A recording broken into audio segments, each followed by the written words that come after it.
Hello everyone.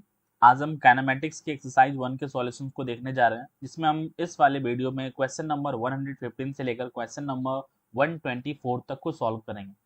और आपकी सारी वीडियो जो है वो प्लेलिस्ट में मिल जाएगी, आप आसानी से देख सकते हैं और समझ सकते हैं। तो इसी के साथ स्टार्ट करते हैं।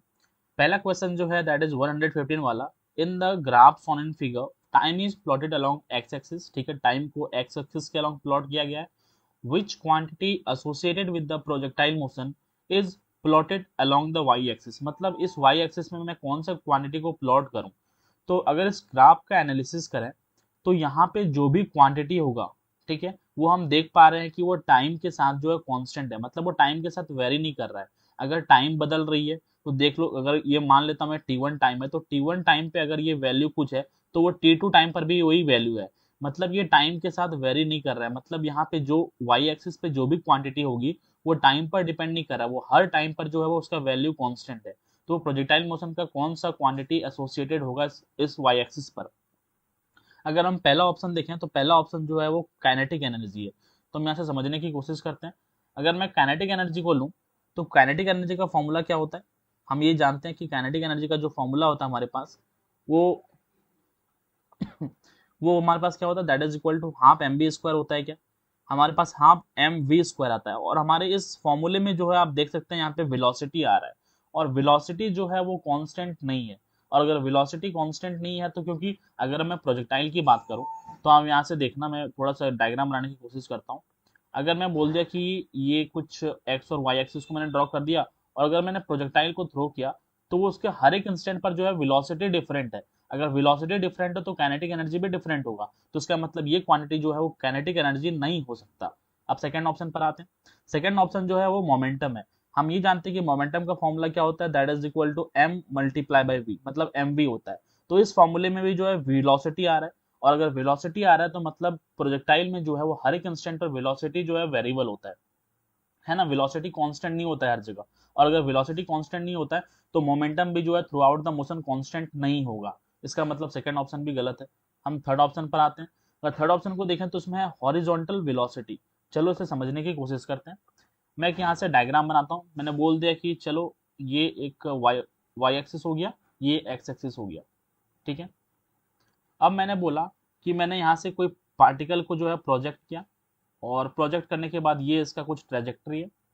ठीक है, मैंने बोल दिया यहाँ से आपको कि जब पार्टिकल को मैंने प्रोजेक्ट किया वो कुछ यू वेलोसिटी से करा। अब मैंने यू वेलोसिटी से जब प्रोजेक्ट किया, और मैं ये भी बोल रहा हूँ कि हॉरिजॉन्टल से जो है वो पार्टिकल थीटा एंगल बना रहा है। अब अगर हॉरिजॉन्टल से थीटा एंगल बना रहा है तो मैं यहाँ से कह दूं कि जो इनिशियल वेलोसिटी का हॉरिजॉन्टल कंपोनेंट होगा, इनिशियल वेलोसिटी का अगर हॉरिजॉन्टल कंपोनेंट की बात करूं तो वो कितना हो जाएगा। इनिशियल वेलोसिटी का हॉरिजॉन्टल कंपोनेंट हमारे पास हो जाएगा यू कॉस थीटा, और इनिशियल वेलोसिटी का जो वर्टिकल कंपोनेंट हो जाएगा हमारा, वो हो जाएगा यू साइन थीटा। चलो मैंने ये इनिशियल वेलोसिटी का वर्टिकल कंपोनेंट जो हो जाएगा वो यू साइन थीटा, और जो हॉरिजॉन्टल कंपोनेंट हो जाएगा वो यू कॉस थीटा हो जाएगा। अब मुझे पता है कि जो हमारा एक्स डायरेक्शन में जो है ना, हॉरिजॉन्टल डायरेक्शन में जो है हमारा कोई भी एक्सेलरेशन नहीं है। अब हमारा एक्स डायरेक्शन में कोई भी एक्सेलरेशन नहीं है, तो हम यहाँ से हम, अगर मुझे किसी भी इंस्टेंट पर वेलोसिटी को निकालना रहेगा तो हम फॉर्मूला क्या होता है इसका, v is equal to U plus AT होता है। v is equal to U plus AT. अब मुझे एक्स डायरेक्शन में वेलोसिटी निकालना है एक्स एक्सिस में, तो मैं से वी एक्स कह देता हूँ, है ना, यू एक्स कह देता हूँ, और एक्सलरेशन अलोंग एक्स एक्सिस ए एक्स और मल्टीप्लाई बाई टी। तो अगर मुझे किसी भी इंस्टेंट पर एक्स एक्सिस में अगर मुझे वेलोसिटी को निकालना है तो वी एक्स क्या हो जाएगा, यू एक्स। मतलब ये इनिशियल वेलोसिटी का हॉरिजॉन्टल कंपोनेंट कितना था, ये हमारा यू कॉस थीटा है। ठीक है, तो यू एक्स कितना हो जाएगा, यू कॉस थीटा हो जाएगा। और एक्स एक्सिस पर जो एक्सलरेशन है वो कितना है, जीरो है। तो ये जीरो मल्टीप्लाई बाई टी कितना हो जाएगा, जीरो ही हो जाएगा।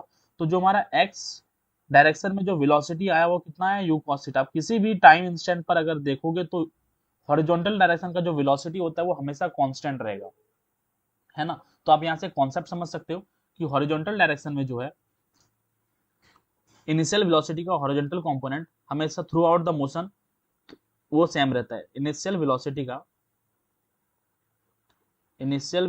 का है ना हॉरिजॉन्टल कंपोनेंट,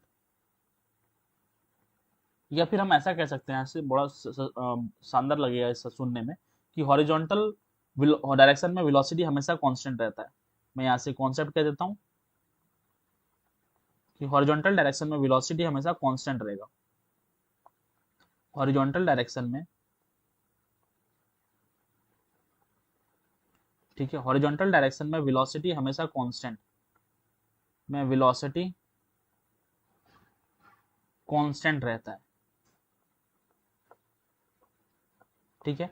मतलब वो किसी भी इंस्टेंट की बात करोगे वो हमेशा कांस्टेंट रहता है। तो हम यहाँ से क्या कह दें, अगर मैं इस कॉन्सेप्ट को हमने समझ लिया है, तो किसी भी इंस्टेंट पर जो हॉरिजॉन्टल डायरेक्शन में वेलोसिटी होगा वो कांस्टेंट रहेगा, वो सेम ही रहेगा थ्रू आउट द मोशन। तो इस वाई एक्सिस पर क्या प्लॉट करें ताकि वो टाइम इंस्टेंट के साथ जो है वो टाइम के साथ जो है चेंज ना हो, तो हम क्या कह सकते हैं, अगर मैं वाई एक्सिस पर अगर मैं हॉरिजॉन्टल वेलोसिटी को प्लॉट कर दूं तो वो टाइम के साथ क्योंकि चेंज नहीं होता है, क्यों, क्योंकि हॉरिजॉन्टल डायरेक्शन का वेलोसिटी जो होता है, हॉरिजॉन्टल कंपोनेंट जो होता है, हॉरिजॉन्टल वेलोसिटी जो होता है वो through out the motion constant रहता है। तो हम यहाँ से क्या कह दें कि third option would be correct, ठीक है, थर्ड ऑप्शन करेक्ट हो जाएगा। और इस चीज को मैंने जो है मैथमेटिकली भी प्रूव कर दिया, आप यहाँ से देख सकते हो, है ना, मैंने मैथमेटिकली प्रूव कर दिया, दैट इज किसी भी टाइम इंस्टेंट पर जो हमेशा वेलोसिटी, पहले भी वेलोसिटी u cos थीटा था, और मैंने किसी टाइम t इंस्टेंट पर जब मैंने वेलोसिटी निकाला v is equal to u plus at से, तो वो u cos थीटा ही आया, और पहले भी u cos थीटा ही था। तो मैंने मैथमेटिकली भी प्रूव कर दिया। मुझे उम्मीद है आपको ये समझ में आया होगा। इसी के साथ हम नेक्स्ट क्वेश्चन पे मूव करते हैं। क्वेश्चन नंबर 16 अगर देखें, 116, तो ये है, in case of a projectile fired at an angle equally inclined to the horizontal and vertical with velocity u, the horizontal range is. ये कहना ये चाह रहा है, चलो मैं पहले एक डायग्राम बना लेता हूँ। ये मैंने कुछ y एक्सिस और ये बना दिया मैंने x एक्सिस, ठीक है, और यहां से मैं कुछ एक प्रोजेक्टाइल, ये मैंने प्रोजेक्टाइल, मैं मान लिया कि इस प्रोजेक्टाइल को जो है वो u वेलोसिटी से थ्रो कर रहा हूं। मैंने क्वेश्चन में जो है ऐसा दिया हुआ है, वेलोसिटी u से थ्रो किया जा रहा है, और क्वेश्चन में ये बोला जा रहा है, क्वेश्चन में देखो कि angle equally incline to the horizontal and vertical, मतलब हॉरिजॉन्टल से और ये वर्टिकल से जो है ये जब u वेलोसिटी से फेंका गया वो इक्वल एंगल बना रहा है। अगर मैं यहाँ से कह दूं कि वो हॉरिजॉन्टल से अगर थीटा एंगल बना रहा है तो वर्टिकल से भी थीटा एंगल बनाएगा, क्योंकि क्वेश्चन में ऐसा बोला जा रहा है। और ये पूरा एंगल कितना है, 90 डिग्री है। तो हम यहाँ से कह दें कि थीटा प्लस जो थीटा हो जाएगा that is equal to 90 degree हो जाएगा, ठीक है, यानी कि 2 theta that is equal to 90 degree.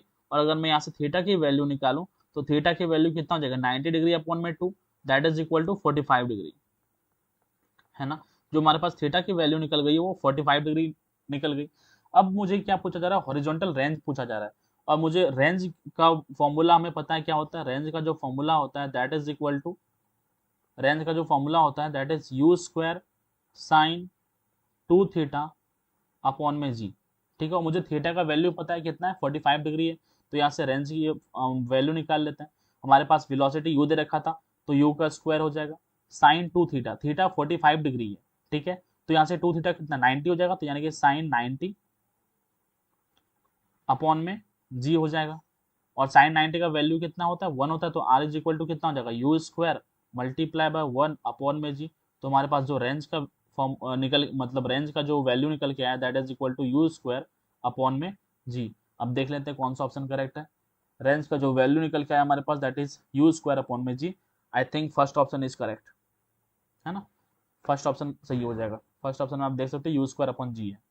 हम नेक्स्ट क्वेश्चन पे मूव करते हैं। नेक्स्ट क्वेश्चन ये बोला जा रहा है, नेक्स्ट क्वेश्चन को मैं बताने से पहले एक छोटा सा कॉन्सेप्ट बताना चाहता हूँ। हमने रेंज की दो फॉर्मूला को देखा है, ठीक है, हमने रेंज के जो है दो फॉर्मूला को देखा है। सबसे पहला फॉर्मूला हम रेंज का ये जानते हैं कि जो रेंज होता है that is equal to you square sine 2 theta by g, ठीक है, पहला फॉर्मूला ये देखा है।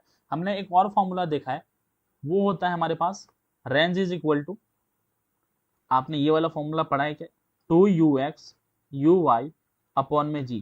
मतलब ux का कहने का मतलब है velocity along x axis and uy का कहने का मतलब है वेलोसिटी अलोंग y एक्सिस, और ux का वेलोसिटी अलोंग x एक्सिस। ये दो फॉर्मूला है। अब दो फॉर्मूला का हमें यूज कब करना है, जब आपको जो है सिंपली जो है वेलोसिटी दिया हुआ तो ये वाला फॉर्मूला यूज करें। और अगर आपको वेलोसिटी मान लें कि vx में दे दिया वो 3i कैप, और मान लेते हैं vy जो वेलोसिटी दे दिया वो आपको 4j कैप दे दिया, तो इस तरह की जब भी दिया रहेगा तो मैं सजेस्ट करूंगा कि ये वाला फॉर्मूला यूज करें आप। ठीक है, अब क्वेश्चन पर आते हैं, ये चीजें मैंने कॉन्सेप्ट को बता दिया आपको। अब क्वेश्चन पे आए, a shell is fired vertically upwards with a velocity v1 from the deck of a ship moving with a speed v2. A person on the shore observes the motion of the cell as parabola. Its horizontal range is given by. ठीक है, अब मैं कह देता हूं कि यहाँ पे एक जो है हमारे पास शिप है, चलो मैं शिप बना देता हूँ, मैं बोल देता हूँ कि ये हमारे पास शिप हो गया। ठीक है, अब ये शिप पर क्या करा जा रहा है, ये शिप का जो वेलोसिटी है वो कितना दे रखा है, v2 दे रखा है, ये शिप का वेलोसिटी v2 है, ये शिप की वेलोसिटी v2 कह दिया मैंने। और क्या बोला जा रहा है कि एक यहाँ से एक सेल को फायर करा जाता है, shell is fired vertically upward, मतलब ऊपर की तरफ फायर किया जाता है, उसका वेलोसिटी कितना रहता है v1। मतलब अगर मैं यहाँ से कह दूं तो मान लेते हैं कि ये हमारे पास सेल था, ठीक है, ये हमारे पास सेल था। अब इस सेल को जो है ऊपर की तरफ फायर करा जाता है और उसका वेलोसिटी हमें कितना दे रखा है, उसका वेलोसिटी जो दे रखा है हमें that is equal to v1 दे रखा है। और ये सेल को जो जो फायर करा जाता है ऊपर, तो ये सेल को जो फायर करी जाती है वो शिप से ही करी जाती है। अब क्योंकि शिप का वेलोसिटी जो है वो v2 दे रखा है और ये सेल को शिप से ही फायर करी जा रही है, तो हम यहाँ से क्या कह दें कि सेल का जो वेलोसिटी एक्स एक्सिस में हो जाएगा वो शिप के वेलोसिटी के बराबर हो जाएगी क्या, हाँ हम कह देंगे कि इसके जो सेल की वेलोसिटी हो जाएगी वो v2। आपने वो वाली क्वेश्चन पढ़ी है ना, कि जैसे कोई मान लेते हैं कार है, अगर कार जो कार और इस कार में जो है मान लेते हैं कोई कार है और ये कार जो है किसी 20 मीटर पर सेकंड से आगे बढ़ रही है और इस कार में जो है आप भी बैठे हैं, तो आपकी जो वेलोसिटी है ना वो भी 20 मीटर पर सेकंड कंसिडर करते हैं ना। तो उसी तरह से ये शिप से जो है सेल को फायर करी गई थी, तो सेल का जो ऊपर की तरफ वेलोसिटी है वो क्वेश्चन में तो v1 दे रखा है। अब क्योंकि शिप की वेलोसिटी v2 है, तो शिप की वेलोसिटी v2 है, तो सेल का भी जो एक्स डायरेक्शन में वेलोसिटी हो जाएगा वो क्या v2 हो जाएगा, तो वही चीज है। तो अगर मैं यहाँ से लिखना चाहूँ तो सेल का अगर वेलोसिटी वो एक्स डायरेक्शन में हो जाएगा तो वो कितना हो जाएगा, एक्स डायरेक्शन में जो सेल का वेलोसिटी होगा that is equal to v2 I cap हो जाएगा क्या, और जो वाई डायरेक्शन में शिप की वेलोसिटी हो जाएगी वो कितना हो जाएगी, वो हो जाएगी v1, क्योंकि ऊपर की तरफ है तो मैंने जे कैप लिख दिया, है ना। आपको ये तो पता होगा ना, ऊपर की तरफ जे कंसीडर करते हैं, नीचे की तरफ माइनस जे, अगर एक्स एक्सिस में है तो वो प्लस का आई कैप, अगर नेगेटिव एक्स एक्सिस में है तो माइनस का आई कैप, ये तो पता होगा। अब यहाँ से आप देख सकते हैं कि मैंने जो है एक्स डायरेक्शन में वेलोसिटी निकाल ली है और वाई डायरेक्शन में वेलोसिटी निकाल ली है, और क्वेश्चन में ये कहा जा रहा है कि हॉरिजॉन्टल रेंज को बताओ आप। मैंने दो फॉर्मूला को बताया था कि कब कौन सा फॉर्मूला यूज करें, अगर आपको सिंपली वेलोसिटी दिया हुआ है तो ये वाला फॉर्मूला आप यूज कर लें, और अगर वेलोसिटी को आई कैप और जे कैप में दे रखा है तो ये वाला फॉर्मूला यूज करें।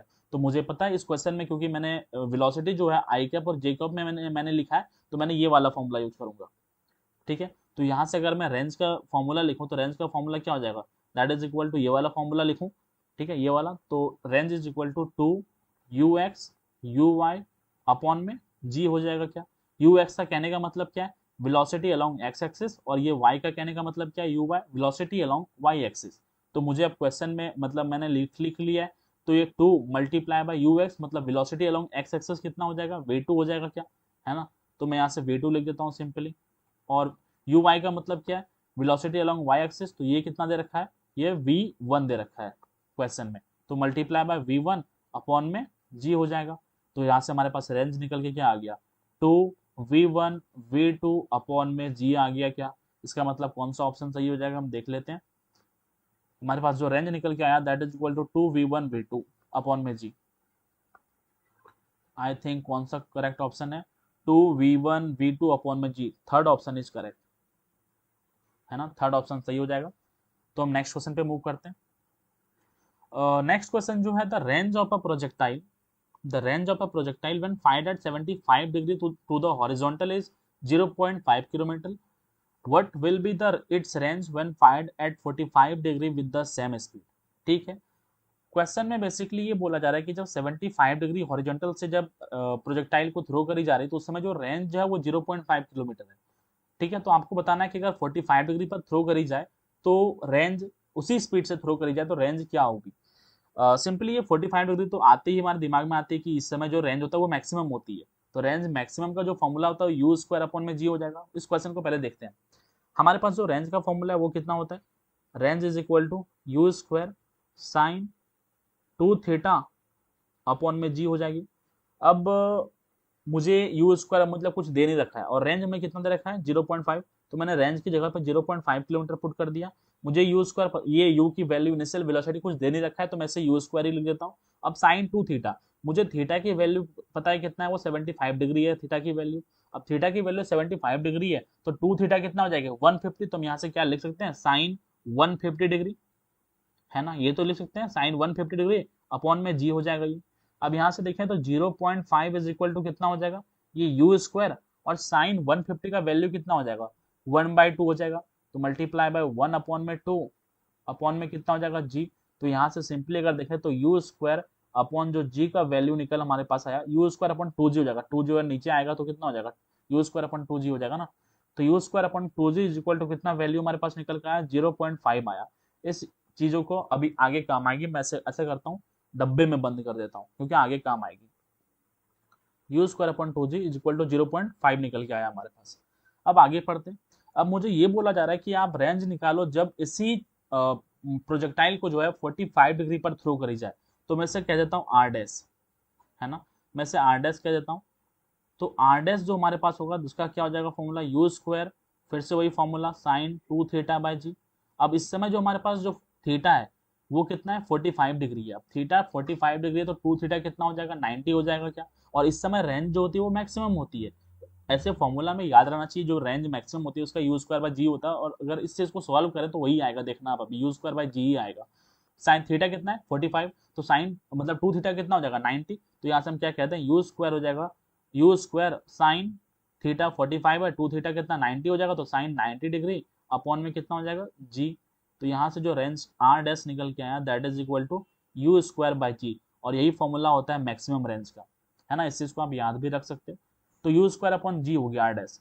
अब यहाँ से देख सकते हैं कि यू स्क्वायर अपॉन 2g 0.5 है, तो हम यहाँ से अगर इस चीज को मैं कोशिश करूँ कि यू स्क्वायर अपॉन जी का वैल्यू निकालने का यहाँ से, तो यहाँ से देखते हैं निकालने की कोशिश करते हैं।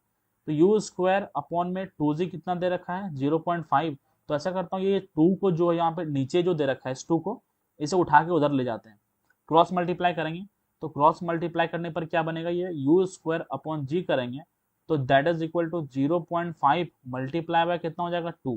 तो यहाँ से अगर मैं फर्दर देखूँ तो 0.5 मल्टीप्लाई बाय 2 कितना हो जाएगा that is equal to 1 kilometre हो जाएगा, यानी कि जो यू स्क्वायर अपॉन जी का वैल्यू आया वो कितना आया 1 किलोमीटर। तो सिंपली हम यहाँ से आर डैश जो मैंने निकाला that is u square upon g, क्या कह दूं कि इसकी वैल्यू जो है वो 1 किलोमीटर के बराबर है।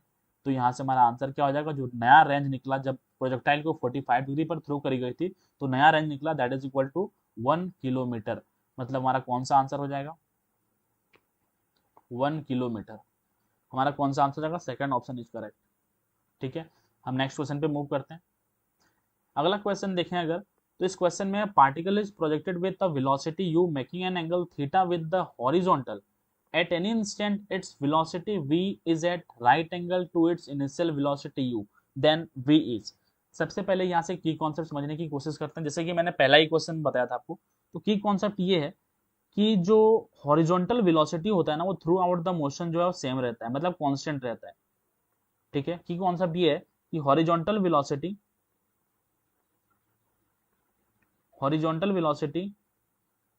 Is constant through out the motion,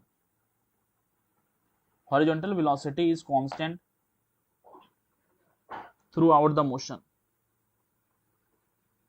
ठीक है, ये चीजें हमें पता है, is constant through out the motion. हमने ये चीजें मैंने प्रूव भी कर दिया था क्वेश्चन नंबर 115 वाले में, थ्रू आउट द मोशन ये की कॉन्सेप्ट है, ये चीजें हमारे इस क्वेश्चन में काम आएगी थ्रू आउट द मोशन। हमें इस चीज को ध्यान रखना है, इस क्वेश्चन में ये चीजें काम आएगी। ठीक है, ये चीजें हमें पता है। अब क्वेश्चन को पढ़ते हैं, क्वेश्चन को हमने पढ़ लिया है, अब इसे डायग्राम बनाने की कोशिश करते हैं। अगर मैं डायग्राम बनाऊं यहाँ से तो मैं इसे एक्स एक्सिस और वाई एक्सिस दिखा देता हूँ, ये एक्स वाई एक्सिस और ये एक्स एक्सिस कह दिया मैंने। ठीक है, चलो अब मैं यहाँ से ऐसा करता हूँ कि एक प्रोजेक्टाइल भी बना देता हूँ। चलो मैंने ये दिखा दिया कि कुछ ऐसा मैंने थ्रो किया और ये इसका ट्रेजेक्टरी है। अब ये क्वेश्चन में बोला जा रहा है कि जो है वेलोसिटी यू से थ्रो करी जा रही है। ठीक है, तो मैं इसे वेलोसिटी u से थ्रो कर दिया, हमने इसे वेलोसिटी u से थ्रो कर दिया, हमने इसे वेलोसिटी u से थ्रो कर दिया।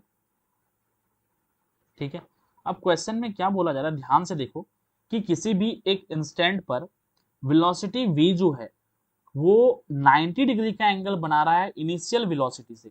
हमारा इनिशियल वेलोसिटी कौन सा है, ये वाला है। और किसी भी एक टाइम इंस्टेंट पर जो वेलोसिटी v है वो इनिशियल वेलोसिटी से 90 डिग्री का एंगल बना रहा है, तो हम यहाँ से क्या मान लेते हैं कि यहाँ पे कभी जो है कोई एक इंस्टेंट आया इस टाइम पर, यहाँ पे मैं शो कर रहा हूँ कि इस टाइम जो वेलोसिटी v हो जाएगी हमारी, वो इनिशियल वेलोसिटी से 90 डिग्री का एंगल बना रहा है। तो 90 डिग्री का एंगल बना रहा है, तो मैंने कह दिया कि ये वेलोसिटी v हो गया, है ना, ये मैंने वेलोसिटी v कह दिया। अब ये वेलोसिटी v हो गया और ये इनिशियल वेलोसिटी से 90 डिग्री का एंगल बना रहा है, तो मैं सिंपली क्या करता हूँ, ये इनिशियल वेलोसिटी हमारी, ठीक है, ये हमारी इनिशियल वेलोसिटी है। अब इस इनिशियल वेलोसिटी से 90 डिग्री का एंगल बना रहा है, तो मैं यहाँ से थोड़ा सा इसे रिड्रॉ करना चाहता हूँ, कोशिश करता हूँ इसे रिड्रॉ नहीं, मतलब ये इनिशियल वेलोसिटी से 90 डिग्री का एंगल, अरे ये इनिशियल वेलोसिटी से 90 डिग्री का एंगल बना रहा है ना। तो ये एंगल जो हो जाएगा अब हमारा कितना हो जाएगा, 90 डिग्री, क्योंकि क्वेश्चन में ऐसा बोला जा रहा है। ये कितना हो जाएगा हमारा 90 डिग्री, ये 90 डिग्री, क्योंकि ये इनिशियल वेलोसिटी है, ये वाली जो है वो इनिशियल वेलोसिटी है और ये v है। तो ये बोल रहा है कि जो वेलोसिटी v है वो इनिशियल वेलोसिटी u से 90 डिग्री का एंगल बना रहा है, तो वही चीज मैंने यहाँ पे शो कर दी। वैसा करते हैं, इस पॉइंट पर जो है एक हॉरिजॉन्टल लाइन लेते हैं और एक वर्टिकल लाइन लेते हैं। चलो मैं यहाँ से हॉरिजॉन्टल लाइन ले लेता हूँ, ये एक मैंने हॉरिजॉन्टल लाइन ले लिया और एक मैंने वर्टिकल लाइन भी ले लिया, ठीक है। अब क्वेश्चन में ऐसा कहा गया था कि जो वेलोसिटी u है ना, वो एंगल थीटा बना रहा है, जैसे आप क्वेश्चन में पढ़ रहे हैं कि वेलोसिटी u जो है वो हॉरिजॉन्टल से एंगल थीटा बना रहा है। तो मैं ऐसा करता हूँ, इस वेलोसिटी u के पैरेलल जो है यहाँ पे एक लाइन ड्रॉ करता हूँ मैं। मैंने कह दिया कि ये जो है हमारे पास वेलोसिटी u के पैरेलल लाइन है।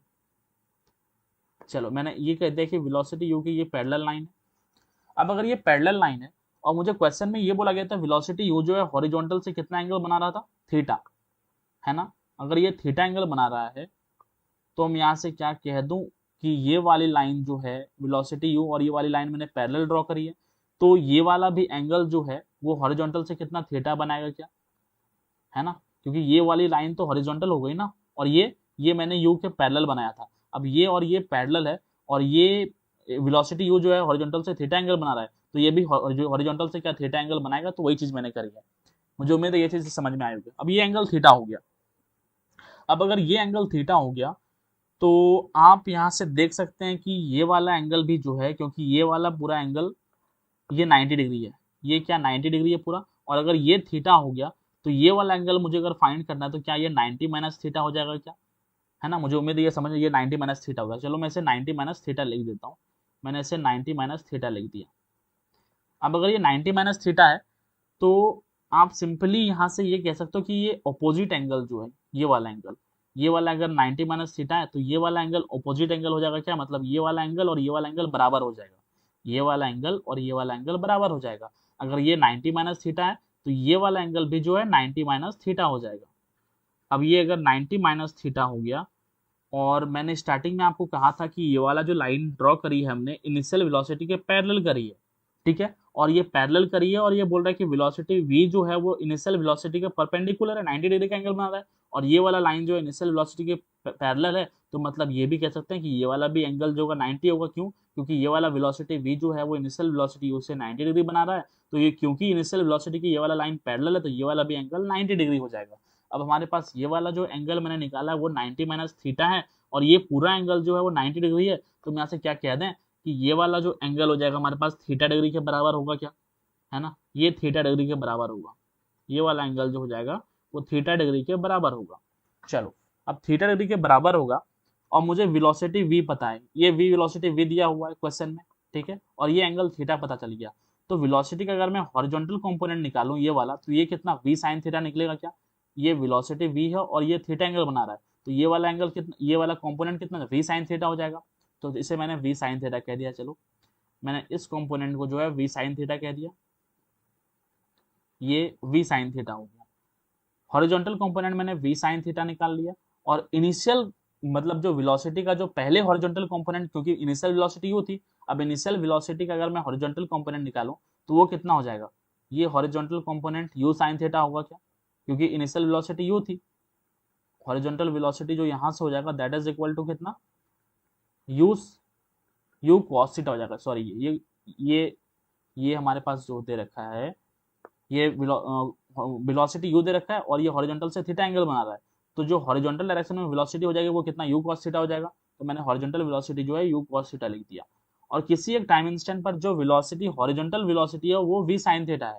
तो हम यहाँ से क्या कहते हैं कि हमारे कॉन्सेप्ट सीखा था कि horizontal velocity through out the motion जो है कांस्टेंट रहती है, मतलब कि ये वाला वेलोसिटी यू कॉस थीटा और ये वी साइन थीटा क्या सेम होगा। तो हम क्या कहते हैं यहाँ से कि यू कॉस थीटा जो होगा वो v साइन थीटा के बराबर होगा। और मुझे क्वेश्चन में v का वैल्यू पूछा गया है, अब यहाँ से देख सकते हो क्वेश्चन में v का वैल्यू पूछा गया है। तो यहाँ से अगर मैं v का वैल्यू निकालना चाहूँ तो ये कितना हो जाएगा, u cos थीटा और साइन थीटा उठा को इधर ले आओ, u cos थीटा अपॉन में साइन थीटा हो जाएगा। ठीक है, तो v इज इक्वल टू यहाँ से जो हमारे पास निकल के आया that is equal to u cos theta upon sine theta कितना हो जाएगा, साइन theta upon cos theta tan theta होता है, cos theta upon sine theta कितना हो जाएगा, cot थीटा हो जाएगा। तो v is equal to u cot theta. कौन सा ऑप्शन है देख लेते हैं। v इज इक्वल टू हमारे पास जो आंसर निकल के आया u cot थीटा आया। I think u cot theta second, sorry third option is correct है ना, जो थर्ड ऑप्शन है वो सही हो जाएगा, v is equal to u cot theta. हम नेक्स्ट क्वेश्चन पे मूव करते हैं।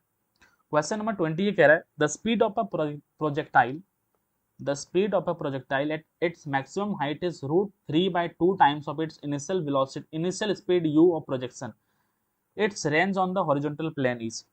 अगर मैं बोलूं कि आपको ये चीज़ें पता होगी डेफिनेटली, कि मैंने बोल दिया चलो मैं पहले ड्रॉ कर लेता हूँ, ये y और ये x हो गया और मैंने ये प्रोजेक्टाइल को थ्रो कर दिया किसी थीटा एंगल पर।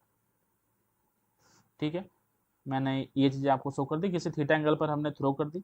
अब थीटा एंगल पर थ्रो करी है तो ये इनिशियल वेलोसिटी का जो हॉरिजॉन्टल कंपोनेंट हो जाएगा वो कितना, u cos थीटा हो जाएगा क्या, ये हमारे पास u cos थीटा हो गया।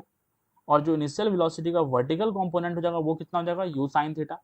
तो मैंने इसे u sin थीटा कह दिया, ये हो जाएगा हमारा इनिशियल वेलोसिटी का vertical component u sin theta. अब मैं बात करूं जब मैक्सिमम हाइट पर होगा ये प्रोजेक्टाइल जब मैक्सिमम हाइट पर होगा, तो क्योंकि मैक्सिमम हाइट पर है तो इसका मतलब मैं ये कह दूं कि ऊपर जाना बंद हो गई है।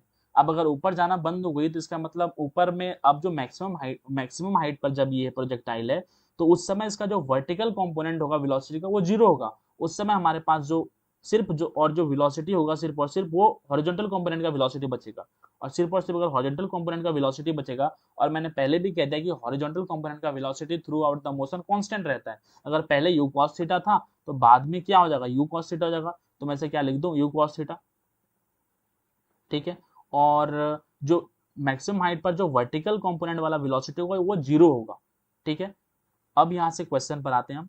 क्वेश्चन पे कह रहा है कि जो स्पीड है प्रोजेक्टाइल का मैक्सिमम हाइट पर वो √3/2 टाइम्स है इनिशियल वेलोसिटी u का। अब क्वेश्चन के अकॉर्डिंग बढ़ते हैं हम कि जो मैक्सिमम हाइट पर वेलोसिटी कितना है हमारे पास, वो u cos थीटा है ना, वो u cos थीटा है। मैक्सिमम हाइट पर वेलोसिटी u cos थीटा और इनिशियल वेलोसिटी हमारे पास u है। चलो मैंने इसे u कह दिया क्योंकि क्वेश्चन में दिया हुआ है। अब अकॉर्डिंग टू क्वेश्चन चलते हैं। The speed of a projectile at its maximum height, maximum height पर स्पीड क्या है इसकी, वो u cos थीटा है, मैंने u cos थीटा लिख दिया। ठीक है, इज मतलब इक्वल टू कर दिया √3/2 times, √3/2 times of its initial velocity, initial speed u है, मैं बार बार वेलोसिटी कह रहा हूँ। √3/2 times of its initial speed u है, तो मतलब √3/2 टाइम्स ऑफ u हो जाएगा। अब अगर मैं यहाँ से देखूँ तो क्या ये u और ये u कैंसिल आउट हो गया, तो यहाँ से हमारे पास जो cos थीटा निकल के आया दैट इज इक्वल टू √3/2 आया। अब cos थीटा की वैल्यू √3 कब होती है, जब थीटा हमारे पास cos थीटा का वैल्यू √3/2 होगा जब थीटा हमारे पास 30 डिग्री होगा, क्योंकि sin 60 √3/2 होता है, तो cos 30 जो हो जाएगा वो √3/2 हो जाएगा। थीटा का वैल्यू 30 डिग्री हो गया। अब क्या पूछा जा रहा है, अब हमारे पास क्वेश्चन में बोला है क्या मुझे रेंज बताओ आप। तो रेंज का फॉर्मूला क्या होता है, रेंज का जो फॉर्मूला होता है that is u² sin 2 theta by g होता है, और थीटा हमने जो है 30 डिग्री निकाल लिया है। अब थीटा की वैल्यू को पुट करते हैं तो r इज इक्वल टू जो निकलेगा हमारे पास u², थीटा का वैल्यू 30 है तो 2 थीटा कितना जाएगा 60 हो जाएगा, तो u² sin 60 डिग्री अपॉन में ये g हो जाएगा। तो यहाँ से r कितना निकल के आएगा हमारे पास, r is equal to u² sin 60 का वैल्यू √3/2 अपॉन में ये g हो जाएगा। तो इसे फर्दर सॉल्व करें तो जो हमारे पास आर की वैल्यू आएगी दैट इज √3u² अपॉन में 2g। क्या ये वैल्यू निकल के आई हमारे पास? √3² अपॉन में 2g। कौन सा ऑप्शन है? आई think first option is correct. ठीक है, रेंज जो हमारे पास आई दैट इज √3² अपॉन में 2g। First option is correct. ठीक है, नेक्स्ट क्वेश्चन पे मूव करते हैं। Question number 121। अब इसमें क्वेश्चन में बोला जा रहा है कि a ball is thrown at an angle theta to the horizontal and the range is maximum, the value of tan theta is. सबसे पहली बात की कॉन्सेप्ट पर आते हैं। की कॉन्सेप्ट ये कहता है कि जब आप 45 डिग्री पर किसी भी प्रोजेक्टाइल को थ्रो करते हो तो उस समय रेंज मैक्सिमम होती है। रेंज मैक्सिमम कब होती है? जिसे मैं थोड़ा सा यहाँ से समझाना चाहूंगा कि हमारे पास रेंज का जो फॉर्मूला होता है that is equal to u² sin 2 θ/g होता है ना। रेंज का जो फॉर्मूला होता है ये होता है हमारे पास। अब रेंज का फॉर्मूला u² sin 2 θ/g होता है। ठीक है, मुझे ये पता है। अब मुझे अगर रेंज को मैक्सिमम करना है, तो क्योंकि हमारे हैंड में u² और g तो कांस्टेंट ही रहेगा, क्योंकि जो भी क्वेश्चन में दे रहा है वो रहेगा, हमारे हाथ में नहीं है। तो हमारे हाथ में मैक्सिमम करने की एबिलिटी क्या है? अगर मैं sin 2 θ को मैक्सिमम कर दूं, क्या रेंज मैक्सिमम हो जाएगा? तो sin θ का जो मैक्सिमम वैल्यू होता है वो 1 होता है, और वो 1 कब होता है? जब थीटा 90 डिग्री हो। तो हम यहाँ से कहते हैं कि 2 θ जो होगा वो 90 डिग्री के बराबर होगा। अब अगर 2 θ 90 डिग्री के बराबर है, मुझे रेंज को मैक्सिमम करना है, तो ये क्या कहता हूँ, u² multiply by sine theta की मैक्सिमम वैल्यू जो होता है वो 1 होता है, तो ये 1 अपॉन में g हो जाएगा। ठीक है, और वो 1 तब होता है जब थीटा जो है 90 डिग्री हो, और यहाँ पे क्या है 2 θ, मतलब यहाँ से क्या कह दें कि 2 θ जो होगा वो 90 डिग्री के बराबर होगा, और यहाँ से थीटा की वैल्यू निकालो तो 90/2 हो जाएगा, that is equal to 45 degree. Theta की वैल्यू 45 डिग्री आ गई यहाँ से। ठीक है, तो अब ये चीजें मुझे याद रखनी है कि जो रेंज मैक्सिमम होती है वो 45 डिग्री पर होती है। तो वही चीजें बोली कि मुझे क्वेश्चन में दिया नहीं था, क्योंकि मुझे क्वेश्चन में बस इतना बोला कि रेंज मैक्सिमम है, तो मेरे दिमाग में क्लिक करना चाहिए रेंज मैक्सिमम है, इसका मतलब डेफिनेटली जो प्रोजेक्टाइल को या बॉल को थ्रो किया गया है वो डेफिनेटली 45 डिग्री पर ही थ्रो किया गया होगा। अब एंगल मुझे थीटा 45 डिग्री पता चल गया है। अब क्वेश्चन पर आते हैं। क्वेश्चन में बोला गया कि tan थीटा का वैल्यू बताओ। थीटा मैंने 45 डिग्री निकाल लिया है, अब मुझे tan थीटा की वैल्यू निकालनी है। तो tan थीटा मतलब थीटा की वैल्यू कितनी है, हमने निकाली 45, तो मतलब tan 45 की वैल्यू कितनी हो जाएगी? वो हमारे पास tan 45 की याद है हमें वैल्यू कितनी होती है? 1 होती है। तो कौन सा ऑप्शन सही हो जाएगा? आई think first option is correct, 1 is correct, है ना। हम नेक्स्ट क्वेश्चन पे मूव करते हैं।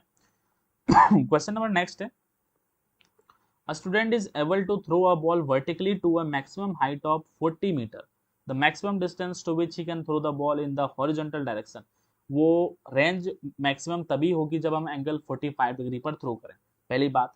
अब दूसरी बात ये बोला जा रहा है कि वो मैक्सिमम हाइट पर 40 मीटर तक फेंकता है ना, और मैक्सिमम हाइट 40 डिग्री तभी जाएगा जब हम बॉल को जो है कुछ ऐसा थ्रो करेंगे, है ना, वर्टिकली अपवर्ड डायरेक्शन में थ्रो करेंगे। तो वर्टिकली अपवर्ड डायरेक्शन में थ्रो करेंगे तो मैं ऐसा करता हूँ कि मैं मान लिया कि ये बॉल है हमारे पास। अब इस बॉल को जो है मैंने कुछ u वेलोसिटी से फेंका और ये मैक्सिमम हाइट पर पहुंच गया। ठीक है, मैं से कह दिया ये मैक्सिमम हाइट पर पहुंच गया। अब ये मैक्सिमम हाइट पर पहुंचा तो ये दूरी हो गया, मतलब ये रास्ता हो गया। अब मैं ये कह देता हूँ कि ये जो पूरा डिस्टेंस है ये मैंने h ले लिया। मैंने इसे पूरे जो जितना डिस्टेंस ट्रेवल करा मैंने कह दिया कि ये मतलब ये मैक्सिमम हाइट जितना ट्रेवल करा इसे मैं h मैक्स कह देता हूँ, जो मैक्सिमम हाइट इसने अटेंड करी। अब यहाँ पे क्योंकि जब मैक्सिमम हाइट पे पहुंचा होगा तो बॉल क्या थोड़ी इंस्टेंट के लिए जो है इसकी वेलोसिटी यहाँ पे 0 हो गई होगी, है ना। अब वेलोसिटी इसकी 0 हो गई होगी तो यहाँ से फॉर्मूला को थोड़ा सा ड्राइव करने की कोशिश करते हैं। मैं से थर्ड इक्वेशन ऑफ मोशन लगाऊं तो क्या होता है, वो v² माइनस में u² is equal to 2as। Final velocity हमारे पास क्या 0 है क्या, तो ये हमारे पास जो v² हो जाएगा कितना, 0 का स्क्वायर 0 हो जाएगा, माइनस में u का स्क्वायर। इनिशियल वेलोसिटी कितना हमारे पास u है, तो यानी कि u का स्क्वायर हो जाएगा, यानी कि u का स्क्वायर इज इक्वल टू 2, और जो ग्रेविटी होगी वो नीचे की तरफ लगेगी, है ना। और मैं बोल रहा हूँ कि ऊपर की तरफ मैं पॉजिटिव ले रहा हूँ और नीचे की तरफ नेगेटिव ले रहा हूँ, तो g की वैल्यू कितना नेगेटिव हो जाएगी, मतलब माइनस की g, है ना, और मल्टीप्लाई बाय s। और ये s जो है वो कितना h मैक्स, मतलब मैं इसे यहाँ से h मैक्स कह देता हूँ।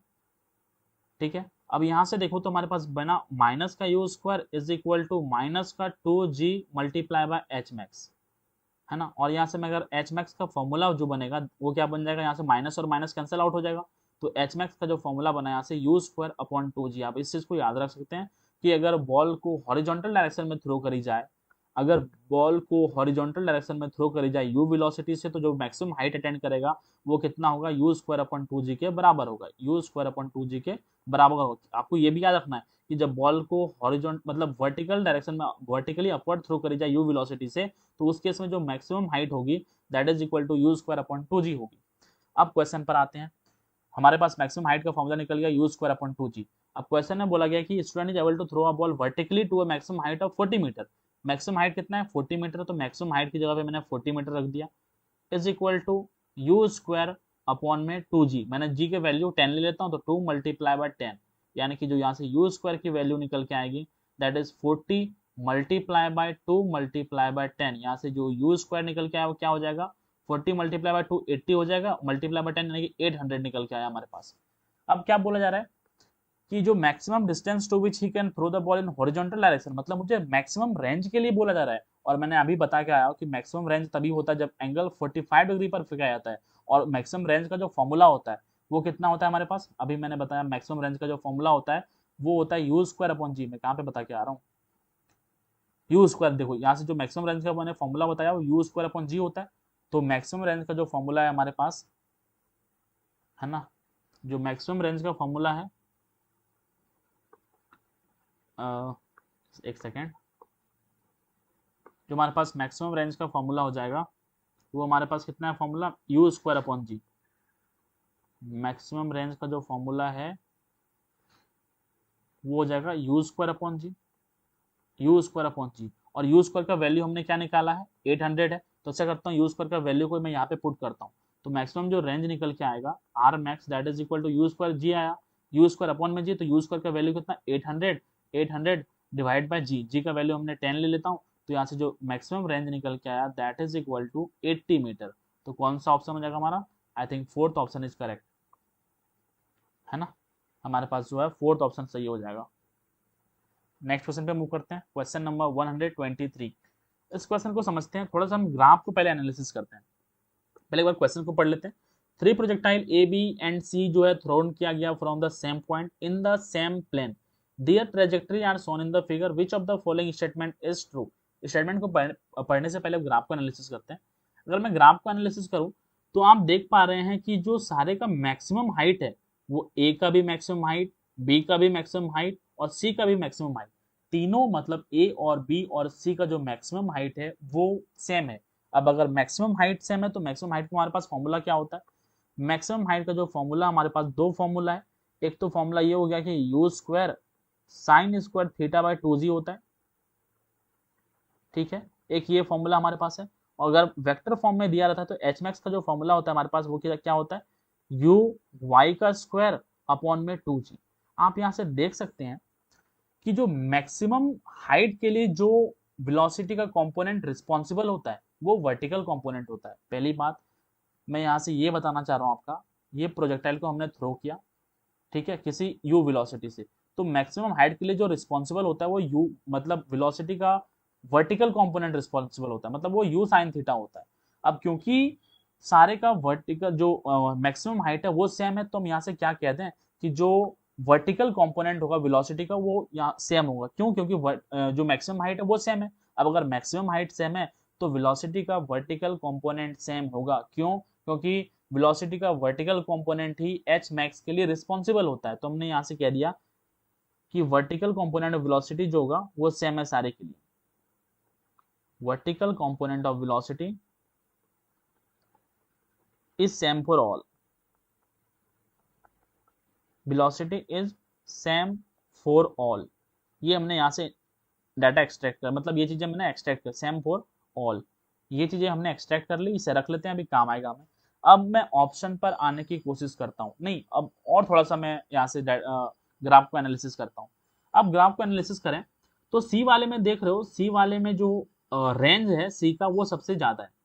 अब सी वाले का रेंज सबसे ज्यादा है तो रेंज का फॉर्मूला क्या होता है, रेंज का जो फॉर्मूला होता है हमारे पास दो फॉर्मूला इसका भी है, that is u square sine 2 theta by जी।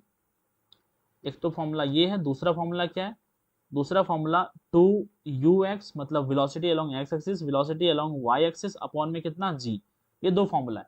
अब क्योंकि वर्टिकल कंपोनेंट वेलोसिटी का सारे का सेम है, अब यानी कि यू वाई जो है वो सारे का सेम है, यू वाई सारे का सेम है और रेंज सी का मैक्सिमम है, तो डेफिनेटली हम क्या कह दें कि जो सी का यू एक्स होगा वो सबसे ज्यादा होगा। मतलब सी का जो वेलोसिटी होगा हॉरिजॉन्टल कंपोनेंट में वो सबसे ज्यादा है, और वह सबसे ज्यादा होगा तभी सी का जो है रेंज सबसे ज्यादा है। ठीक है, क्यों? क्योंकि यू वाई जो है सारे का सेम है, मतलब वेलोसिटी का वर्टिकल कंपोनेंट सारे का सेम है, और सी का रेंज मैक्सिमम है, और रेंज मैक्सिमम तभी आएगा जब यू एक्स जो है वो सी का सबसे ज्यादा होगा। क्या चीज, ये चीज क्लियर है क्या? चलो ये भी चीज क्लियर हो गई। अब थोड़ा सा एक और चीज मैं बताना चाहूंगा।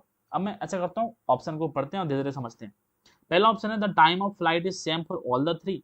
क्या तीनों ए बी सी के लिए जो टाइम ऑफ फ्लाइट होगा वो सेम होगा? टाइम ऑफ फ्लाइट का फॉर्मूला क्या होता है? टाइम ऑफ फ्लाइट का जो फॉर्मूला होता है वो that is equal to 2u sin theta by g होता है ना? या फिर दूसरा फॉर्मूला क्या होता है? T is equal to two velocity along Y axis upon में जी।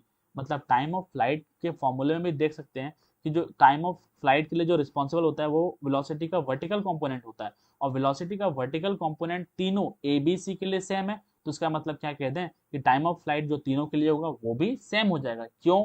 इसका क्यों का रीजन होना चाहिए हमारे पास। ऐसा इसलिए क्योंकि वेलोसिटी का वर्टिकल कंपोनेंट तीनों का सेम है, और टाइम में भी जो है टाइम के लिए जो रिस्पॉन्सिबल होता है वो वेलोसिटी का वर्टिकल कंपोनेंट ही होता है। तो वेलोसिटी का वर्टिकल कंपोनेंट तीनों के लिए सेम है, तो तीनों के लिए टाइम ऑफ फ्लाइट भी सेम हो जाएगा। मतलब फर्स्ट स्टेटमेंट तो हमारे पास सही है। सेकेंड देखते हैं, the launch speed is largest for what particle C. क्या पार्टिकल सी का लॉन्च स्पीड सबसे ज्यादा था? मुझे नहीं पता। हमने ये पता कर लिया है कि तीनों का जो वेलोसिटी का वर्टिकल कंपोनेंट है वो तीनों का सेम है। ठीक है, वो तीनों का सेम है। अब अगर सी का रेंज सबसे ज्यादा है, सी का रेंज, क्योंकि देखो तीनों का जो वर्टिकल कंपोनेंट का वेलोसिटी सेम है और सी का रेंज ज्यादा है, इसका मतलब मैं कह दूं कि सी का जो वेलोसिटी एक्स एक्सिस में होगा वो सबसे ज्यादा होगा। मतलब ए और बी से जो वेलोसिटी है हॉरिजॉन्टल डायरेक्शन में वो सी की सबसे ज्यादा होगी। अगर क्यों? क्योंकि रेंज जो है वो सी की ज्यादा है। अब अगर सी की जो है, अगर सी की बात करूं, है ना, सी की बात करें तो सी की जो है वो एक्स डायरेक्शन में वेलोसिटी सबसे ज्यादा हो जाएगी। मतलब वेलोसिटी अलोंग एक्स डायरेक्शन जो है वो बी और सी से ज्यादा, मतलब मैं सबसे ज्यादा लिख देता हूँ, सबसे ज्यादा।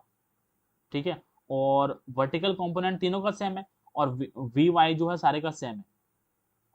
ठीक है, अब अगर सारे का सेम है वी वाई और वी एक्स जो है सी की सबसे ज्यादा है, तो अगर मैं नेट वेलोसिटी रिजल्टेंट वेलोसिटी निकालूं, तो क्योंकि वी एक्स वी वाई तो सारे का सेम है, तो कंपेयर क्या करूं, वी एक्स कंपेयर करूं, तो वी एक्स अगर सबसे ज्यादा जो है सी का है, तो जो रिजल्टेंट वेलोसिटी आएगा वो सी का सबसे ज्यादा आएगा। क्या मतलब ये भी स्टेटमेंट जो हमारे पास है वो सही है ना? मतलब ये भी स्टेटमेंट सही है। क्यों सही है? क्योंकि जो सी का रेंज है वो सबसे ज्यादा है, हॉरिजॉन्टल वर्टिकल वेलोसिटी सारे का सेम है, और सी का रेंज ज्यादा है, तो मतलब क्या कह दूं कि एक्स डायरेक्शन में सी का वेलोसिटी सबसे ज्यादा हो जाएगा, तो जो रिजल्टेंट वेलोसिटी होगा वो सी का सबसे ज्यादा होगा। मतलब ये भी सही है। अगर थर्ड ऑप्शन देखें तो horizontal velocity component is largest for particle C, ये भी बात बिल्कुल सही है। क्यों देखो यहाँ पे मैंने बोल दिया कि वी एक्स जो है सबसे ज्यादा किसका है, सी का। क्यों? क्योंकि सी का रेंज सबसे ज्यादा है। तो मतलब जो horizontal velocity component is largest for particle C, मतलब ये भी सही है। इसका मतलब कौन सा ऑप्शन हो जाएगा, ऑल ऑफ द एबोव। मतलब तीनों जो है वो करेक्ट है। मतलब fourth option is correct, all of the above. मुझे उम्मीद है ये चीजें समझ में आई होगी। हम 124 क्वेश्चन पे मूव करते हैं। 124 में क्वेश्चन बोल रहा है कि a projectile is thrown with an initial velocity of v vector is equal to ai cap plus bj cap if range of the projectile is double the maximum height attained by it then. अब देखो velocity vector जो है वो आई cap और जे cap के form में दिया गया है, तो हम जो फॉर्मूला अप्लाई करेंगे ना रेंज का, वो कौन सा फॉर्मूला अप्लाई करेंगे, ये वाला, to is equal R is equal to two you x you Y upon में जी, और जो एच मैक्स का फॉर्मूला अप्लाई करेंगे वो कौन सा करेंगे, यू वाई स्क्वायर अपॉन में टू जी, ये वाला फॉर्मूला यूज करेंगे। तो हम यहाँ से देखते हैं क्या बोल रहा है, रेंज ऑफ द प्रोजेक्टाइल जो है, प्रोजेक्टाइल का जो रेंज है वो डबल है, double the maximum height attained by it. ठीक है, तो मतलब जो प्रोजेक्टाइल का रेंज का फॉर्मूला क्या है, वो two you x you y upon g हो जाएगा। मतलब यहाँ से two multiply by u x कितना है, यू एक्स हमारे पास मतलब आई कैप यानी कि ए हो जाएगा। ठीक है, तो मैं यहाँ से टू मल्टीप्लाई बाय ए कर दूं क्या, तो two multiply by A multiply by velocity along Y axis, तो वेलोसिटी अलोंग वाई एक्सिस कितना हो जाएगा, ये देखो बी जे कैप है मतलब बी हो जाएगा, मल्टीप्लाई बाय बी अपॉन में जी है, तो अपॉन में मैंने जी कर दिया। यहाँ पे इज है तो मतलब मैंने इक्वल टू लगा दिया। ठीक है, is double the maximum height, मतलब मैक्सिमम हाइट का डबल है, is double the maximum height.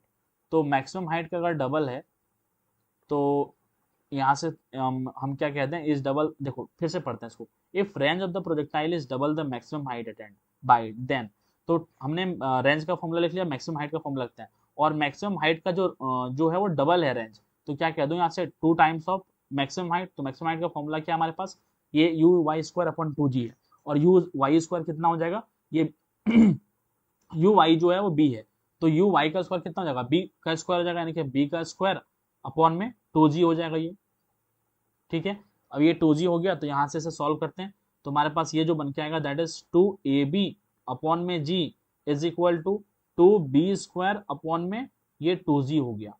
अब यहाँ से कैंसिल आउट करें तो g और g कैंसिल आउट हो जाएगा, यहाँ से एक b और एक b कैंसिल आउट हो गया, यहाँ से 2 और 2 भी कैंसिल आउट हो गया, तो यहाँ से जो हमारे पास बचा that is equal to a equal to b upon 2 बचा, ठीक है।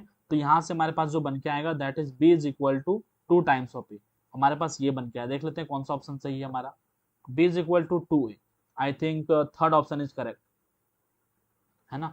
मुझे उम्मीद है आपको सारी चीजें समझ में आई होगी, और सारी चीजें समझ में आई होगी तो लाइक सब्सक्राइब शेयर जरूर करें। So thank you so much.